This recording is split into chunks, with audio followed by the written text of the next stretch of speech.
जय श्री राधे कृष्ण। आइए आज आप सब सुनेंगे शुक्र प्रदोष व्रत की कथा। तो बोलिए प्रेम से भगवान भोलेनाथ की जय, माता पार्वती की जय, सर्व देवी देवता की जय। एक समय की बात है, सभी प्राणियों के हितार्थ परम पवित्र भागीरथी के तट पर ऋषि समाज द्वारा विशाल गोष्ठी का आयोजन किया गया। विज्ञ महर्षियों की एकत्रित सभा में व्यास जी के परम शिष्य पुराणवेत्ता श्री सूत जी हरि कीर्तन करते हुए पधारे। सूत जी को देखते ही शौनक आदि 88,000 ऋषि मुनियों ने दंडवत उन्हें प्रणाम किया। महाज्ञानी श्री सूत जी ने भक्ति भाव से ऋषियों को हृदय से लगाया तथा आशीर्वाद दिया। विद्वान ऋषिगण और सब शिष्य आसनों पर विराजमान हो गए। मुनिगण विनीत भाव से पूछने लगे कि हे परम दयालु, कलिकाल में भगवान शंकर जी की भक्ति किस आराधना द्वारा उपलब्ध होगी, हम लोगों को बताने की कृपा कीजिए, क्योंकि कलियुग के सभी प्राणी पाप कर्म में रत होकर वेद शास्त्रों से विमुख रहेंगे। दीन जन अनेकों संकटों से त्रस्त रहेंगे। हे मुनि श्रेष्ठ, कलिकाल में सत्कर्म की ओर किसी की रुचि नहीं होगी। जब पुण्य क्षीण हो जाएगा तो मनुष्य की बुद्धि असत कर्मों की ओर प्रेरित होगी, जिससे दुराचारी पुरुष वंश सहित समाप्त हो जाएंगे। इस अखिल भूमंडल पर जो मनुष्य ज्ञानी होकर ज्ञान की शिक्षा नहीं देता, उस पर परमपिता परमेश्वर कभी प्रसन्न नहीं होते हैं। हे महामुने, ऐसा कौन सा उत्तम व्रत है जिससे मनोवांछित फल की प्राप्ति होती है? कृपा कर यह बतलाइए। ऐसा सुनकर दयालु हृदय श्री सूत जी कहने लगे कि हे श्रेष्ठ मुनियों तथा शौनक जी, आप धन्यवाद के पात्र हैं। आपके विचार सराहनीय हैं एवं प्रशंसनीय हैं। आप वैष्णवों में अग्रगण्य हैं, क्योंकि आपके हृदय में सदा ही परहित की भावना रहती है। इसलिए हे शौनकादि ऋषियों, आप सुनो, मैं उस व्रत को तुमसे कहूंगा जिसके करने से सब पाप नष्ट हो जाते हैं।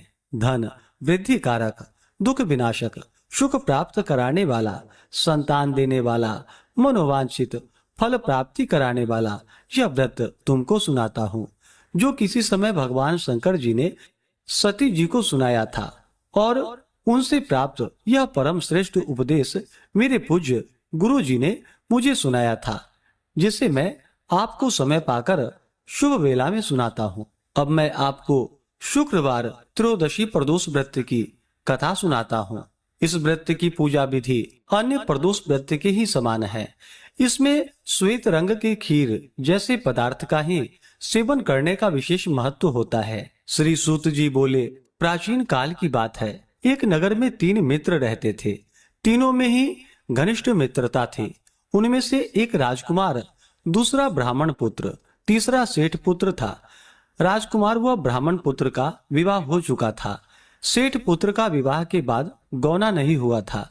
एक दिन तीनों मित्र आपस में स्त्रियों की चर्चा कर रहे थे। ब्राह्मण पुत्र ने नारियों की प्रशंसा करते हुए कहा कि नारीहीन कर भूतों का डेरा होता है। सेठ पुत्र ने जब यह वचन सुना तो अपनी पत्नी को लाने का तुरंत निश्चय किया। सेठ का पुत्र अपने घर गया और माता पिता से अपना निश्चय बतलाया। उन्होंने बेटा से कहा कि बेटा, शुक्र देवता डूबे हुए हैं। इन दिनों बहु बेटियों को उनके घर से विदा कराकर लाना शुभ नहीं होता है, अतः शुक्रोदय के बाद तुम अपनी पत्नी को विदा कराकर ले आना। सेठ पुत्र अपनी जिद से टस से मस नहीं हुआ और अपनी ससुराल जा पहुंचा।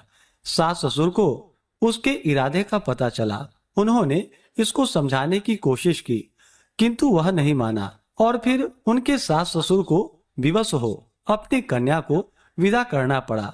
ससुराल से विदा होकर पति पत्नी नगर से बाहर निकले ही थे कि उनकी बैलगाड़ी का पहिया टूट गया और एक बैल की टांग भी टूट गई। पत्नी को भी काफी चोटें आई।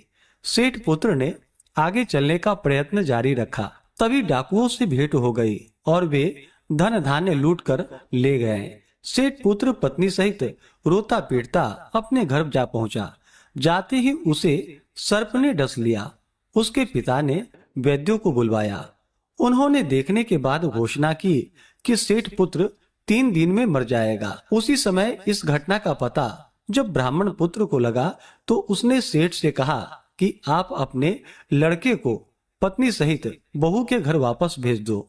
यह सारी बाधाएं इसलिए आई है कि आपका पुत्र शुक्र अस्त में पत्नी को विदा कराकर लाया है। यदि वह वहां पहुंच जाएगा तो यह बच जाएगा। सेठ को ब्राह्मण पुत्र की बात जच गई और अपनी पुत्र वधू को वापस लौटा दिया। वहां पहुंचते ही सेठ पुत्र की हालत ठीक होनी आरंभ हो गई। शेष जीवन सुख आनंद पूर्वक व्यतीत किया और अंत में वह पति पत्नी दोनों विमान द्वारा स्वर्गलोक को चले गए। इस प्रकार से जो भी सच्ची श्रद्धा के साथ शुक्रवार प्रदोष का व्रत धारण करते हैं तो उनके जीवन की सभी प्रकार की दुख और कष्ट दूर हो जाते हैं तथा दाम्पत्य जीवन खुशहाल होता है। तो बोलिए प्रेम से भगवान भोलेनाथ की जय, माता पार्वती की जय, सर्व देवी देवता की जय। तो आशा करता हूँ कि यह जानकारी आपको अच्छा लगा हो। इसी प्रकार से ज्ञानवर्धक जानकारियाँ प्राप्त करते रहने के लिए, व्रत पूजा के बारे में जानने के लिए, कथा को सुनने के लिए चैनल पे अगर आप पहली बार आए हैं तो चैनल को लाल बटन दबा करके सब्सक्राइब करें, साथ में बेल आइकन घंटी को दबाएं ताकि आने वाली वीडियो का नोटिफिकेशन आपको समय से मिलता रहे। वीडियो को लाइक करें, शेयर करें। सुखी रहें और स्वस्थ रहें।